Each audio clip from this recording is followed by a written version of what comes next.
Hello, everyone. There is going to be another round of conversations between Russia and the U.S. delegations in Saudi Arabia regarding the ceasefire in Ukraine. And I continue to maintain that it's all just bullshit. The reason being, Russia continues murdering Ukrainian civilians, including children, and there are no consequences. Now, there's something else to think about, and that is, ever wonder why the first objective of the ceasefire was the infrastructure? Any idea? It probably would have been either energy infrastructure or the industrial objects. The reason being, Russia wants them for themselves. So, they would agree not to destroy things that might be of use to them later.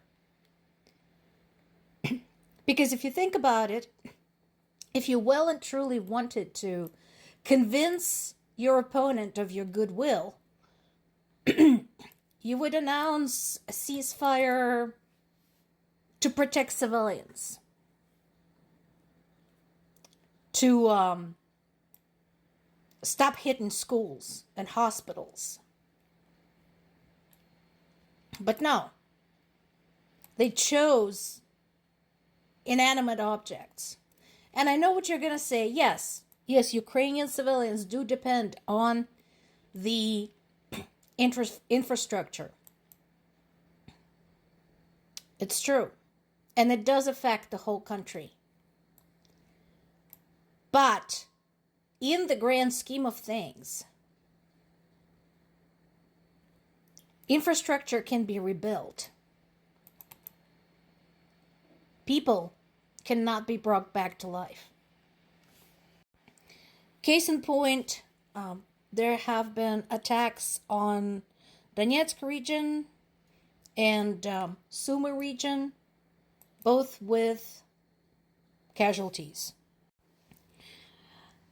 They're also looking at the Black Sea ceasefire. So this is the first time this has been mentioned. So I'm treating this as a developing story. We'll have to see where that goes. But again, there is a logic behind this. First of all, of course, there is some of the Ukrainian military infrastructure that Russia would also like for themselves.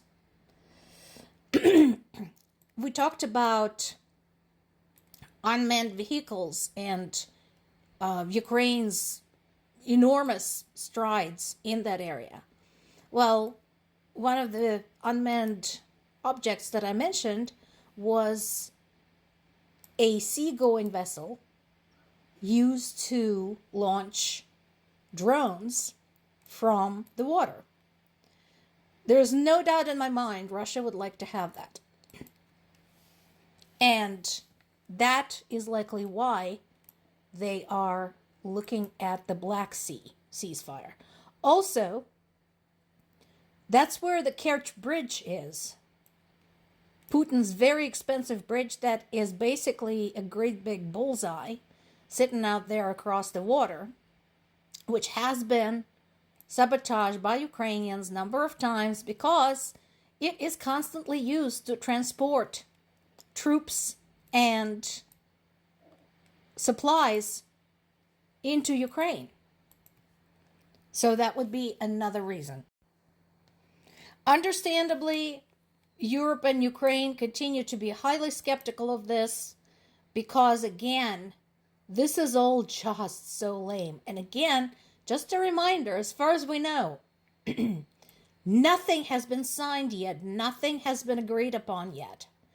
No specific dates, no specific terms, no indication as to what the ramifications would be should either of the sides violate the ceasefire. So, nothing. Meanwhile, this continues to happen. So, in addition to the attacks on Sumy and the town of Pokrovsk in the Donetsk region, there was also an attack on Ukraine's capital, Kiev.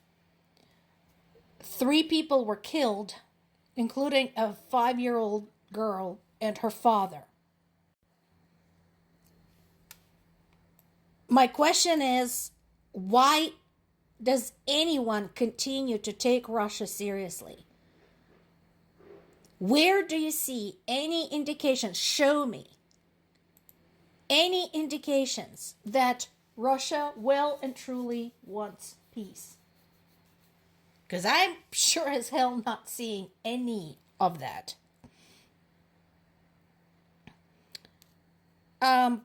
China continues vying for the role of a peacemaker.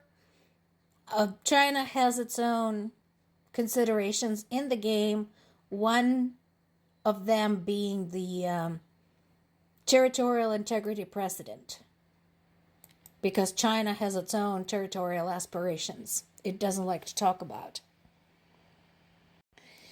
In addition to those killed, there were people who were injured, including an 11-month-old baby.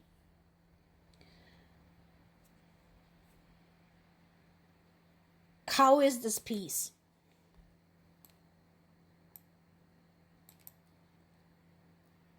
How is this peace? How is this any indication that Russia is in any shape or form serious about peace? Stop playing footsie with them. They're lying. They have been lying since the start of this war. They continue lying now. They will continue lying long after this war is over, no matter what the outcome. This is not your ally.